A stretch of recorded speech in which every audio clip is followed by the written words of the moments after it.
Elara lived alone at the edge of a bustling town, a quiet woman whose weathered hands knew the secrets of the soil better than anyone. Her cottage was nearly hidden behind a riotous garden unlike any other. While neighbors grew cabbages and roses, Elara cultivated moments. Her flowers weren't just blooms. They were captured fragments of time. A shimmering bluebell held the crisp joy of a first snow. A cluster of golden poppies radiated the warmth of a perfect summer afternoon. She called them Chrono-Petals, grown from tiny, iridescent seeds whispered into existence by the wind. People thought her eccentric, but she tended her temporal blooms with fierce tenderness, a silent guardian of fleeting beauty. The air around her garden hummed with a soft, nostalgic energy, a tapestry of forgotten feelings given form. One blustery autumn afternoon, a young boy named Leo, bruised by loneliness after losing his grandmother, stumbled into Elara's sanctuary. Tears streaked his dusty cheeks. He saw a flower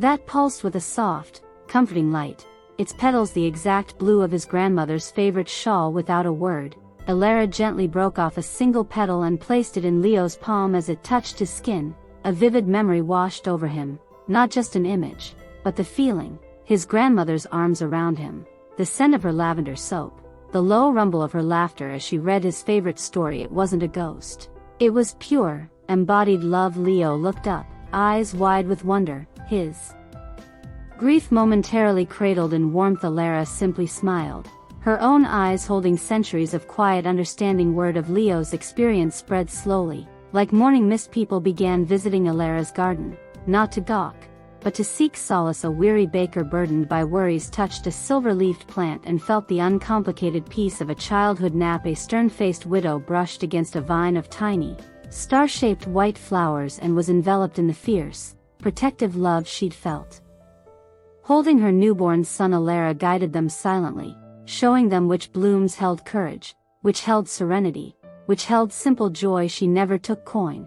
Her payment was the light returning to their eyes, the subtle easing of shoulders weighed down by invisible burdens. Her garden became a quiet refuge, a place where time softened its sharp edges. Yet Elara faced a profound challenge. Her precious Chrono-Petals, once experienced, faded quickly. The memories they offered were beautiful, but ephemeral. People returned, seeking the same comfort again and again. One harsh winter, watching the delicate petals shrivel under frost, Elara had a revelation. Perhaps time shouldn't just be relived. Perhaps it could be planted anew, shared and grown. Instead of offering a fleeting petal, she began teaching. She showed Leo, and later others, how to listen for the faint chime of a time seed on the wind. She taught them to prepare the soil not just with compost, but with intention, whispering their own precious memories into the earth as they planted. It was harder, requiring vulnerability, but the potential was infinite. Leo became her most dedicated student. He planted the seed of his grandmother's laughter near his doorstep. He nurtured a sprout holding the thrill of his first successful climb up the old oak tree. He learned patience,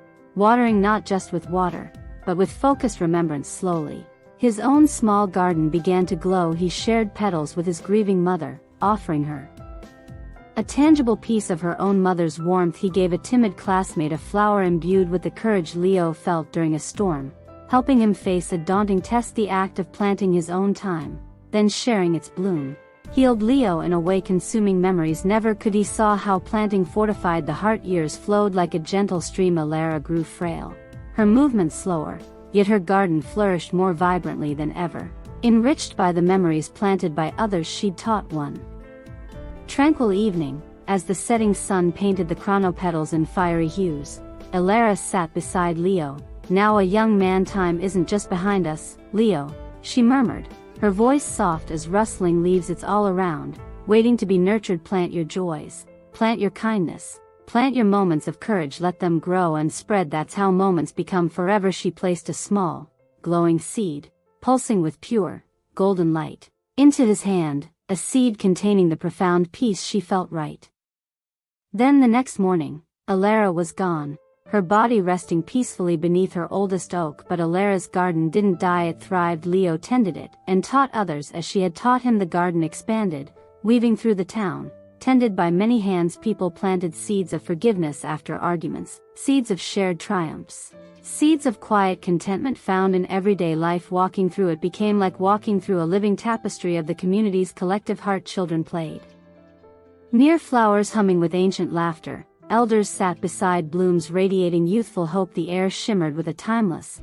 comforting energy. Elara's legacy wasn't just the memory of her kindness.